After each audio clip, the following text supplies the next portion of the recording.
Bismillahirrahmanirrahim. Assalamualaikum warahmatullahi wabarakatuh. Innal hamdalillah wassalatu wassalamu ala asyrafil anbiya'i wal mursalin. Alhamdulillah, pada kesempatan kali ini kita akan membahas lagi kitab At-Tibyan fi Adab Hamalatil Quran karya Imam An-Nawawi rahimahullah.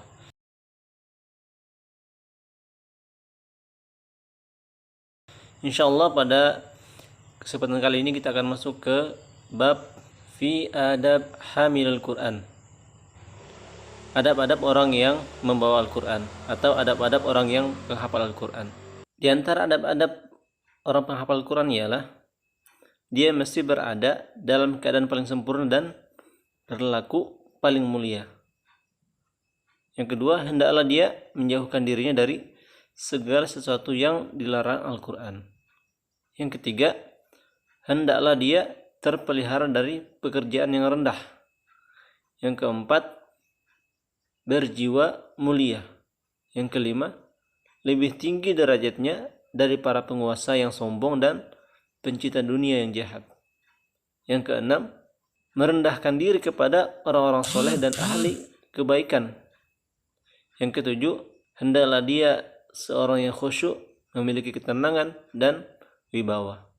Diriwayatkan dari Umar bin Khattab radhiyallahu anhu bahwa dia berkata, "Wahai para qari yang mahir membaca Al-Quran, angkatlah kepalamu, jalan telah jelas bagimu, dan berlombalah kamu untuk berbuat kebaikan, dan janganlah kamu menggantungkan diri kepada orang lain."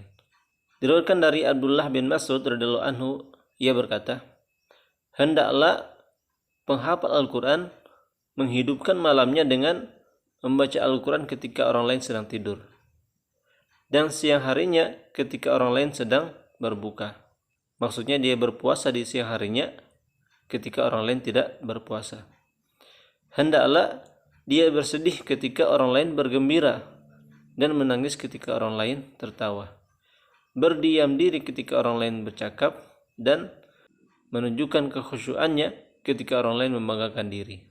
Diriwayatkan dari Hasan bin Ali radhiyallahu anhu, ia berkata, "Sesungguhnya orang-orang sebelum kamu menganggap Al-Quran sebagai surat-surat dari Tuhan mereka. Maka mereka merenungkan pada waktu malam dan mengamalkannya pada waktu siang."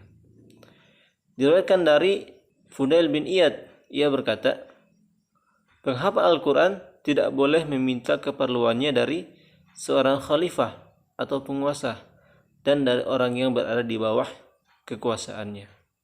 Ia mungkin seandainya kalau penghafal Quran ini meminta kepada penguasa, boleh jadi penguasa ini akan menyitir orang yang penghafal Quran ini. Diriwayatkan juga dari Fudail bin Iyad, ia berkata, "Penghafal Al-Quran adalah pembawa bendera Islam. Tidaklah patut dia bermain bersama orang yang bermain dan lupa bersama orang yang lupa, serta tidak berbicara dengan sia-sia dengan kawannya untuk mengagungkan Al-Quran."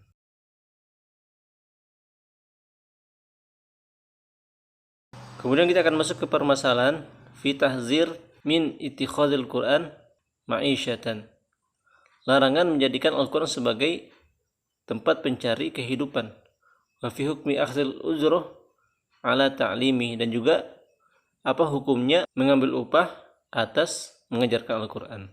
Rasulullah SAW bersabda, "Iqra'ul Quran wa la ta'kulu bihi wa la tajfu anhu wa la taghlu fihi." Yang artinya Rasulullah SAW bersabda, bacalah Al-Quran dan jangan menggunakannya untuk mencari makan, jangan mencari kekayaan dengannya, jangan menjauhinya, dan jangan melampaui batas di dalamnya. Kemudian dari Jabir bin Abdullah radhiyallahu anhu, Nabi sallallahu alaihi wasallam qala, "Iqra'ul Qur'an qabla an ya'tiya qaumun yuqimunahu iqamatal qidhi yata'ajjalunahu wa la yata'ajjalunah." Akhrajahu Ahmad. Yang artinya diriwayatkan dari Jabir radhiyallahu anhu bahwa Nabi SAW bersabda, bacalah Al-Quran sebelum datang suatu kaum yang mendirikannya seperti menegakkan anak panah dengan terburu-buru, dan mereka tidak mengharapkan hasilnya di masa depan. Rawahu Abu Dawud bima'nahu min riwayatin Sahal bin Sa'd.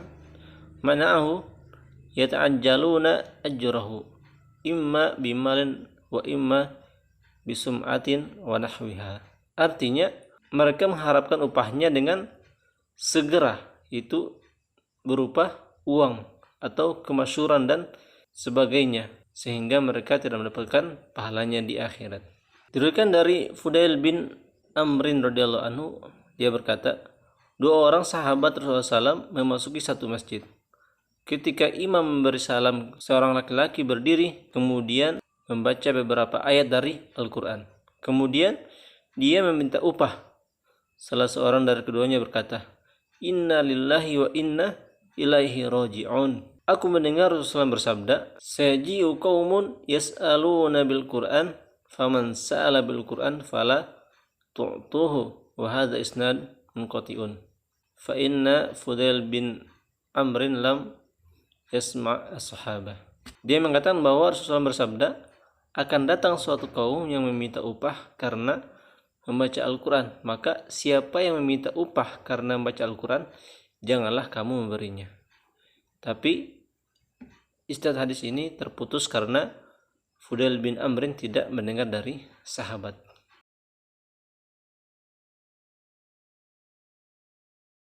Wa amma akhdhul ujur ala ta'limil Quran faqad ikhtalafa ulama. Dan tentunya mengambil upah dari mengajarkan Al-Quran ada perbedaan beberapa ulama. Kemudian dia juga mengatakan wa an jama'atin annahu yajuzu idza lam yashridhu wa huwa qaul Hasan al-Basri wa Sya'bi wa Ibnu Sirin.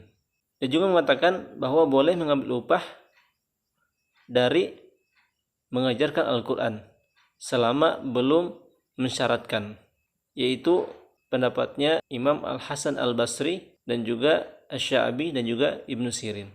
Wa dhahaba Ata'un wa Malikun wa Syafi'i wa akharun ila jawaziha idza syaratuhu wastajarahu ijaratan sahihatan wa qad jaa bil jawazil ahaditsu as-sahihah. Dan juga ada ulama yang membolehkan, yaitu mereka Imam Atha, Imam Malik, Imam Syafi'i, dan juga sebagian ulama yang membolehkan untuk mengambil upah dari mengajarkan Al-Quran ketika sudah menjadikan upah itu sebagai syarat atau dijadikan sebagai sewa, tapi dengan akad yang sahih. Dan tentunya ini ada hadis sahih yang mendukung pendapat ini. Yang pertama, ulama yang melarang mengambil upah dari mengajarkan Al-Quran ialah mereka berdalil dengan hadis Ubadah bin As-Samit annahu 'allama rajulan min ahli Suffah Al-Quran, bahwa Ubadah bin Samit ini mengajarkan Al-Quran kepada salah seorang dari ahlu Suffah. Fahada lahu qausan, kemudian seorang ini memberikan kepada Ubadah bin Samit sebuah busur. Faqala lahu an-nabiyyu sallallahu alaihi wasallam, maka Nabi sallallahu alaihi wasallam bersabda, in sarraka an tutawaka biha taukan min narin faqbalha, yang artinya jika engkau suka dipakaikan kalung dari api di lehermu, maka terimalah hadiah itu. Hadis ini adalah hadis masyhur yang diriwayatkan oleh Abu Dawud dan lainnya. Dan ada ulama yang menjawab argumen ini dengan mengatakan bahwa yang pertama, bahwa dalam isnad hadis ini ada masalah. Yang kedua, orang itu menyumbangkan tenaga untuk mengajar, sudah tentu dia tidak berhak mendapat apa-apa. Kemudian dia diberi hadiah sebagai tanda terima kasih, maka dia tentu tidak boleh mengambilnya. Lain halnya dengan orang yang mengadakan akad dengannya sebelum mengajar Al-Quran. Wallahu ta'ala alam bissawab.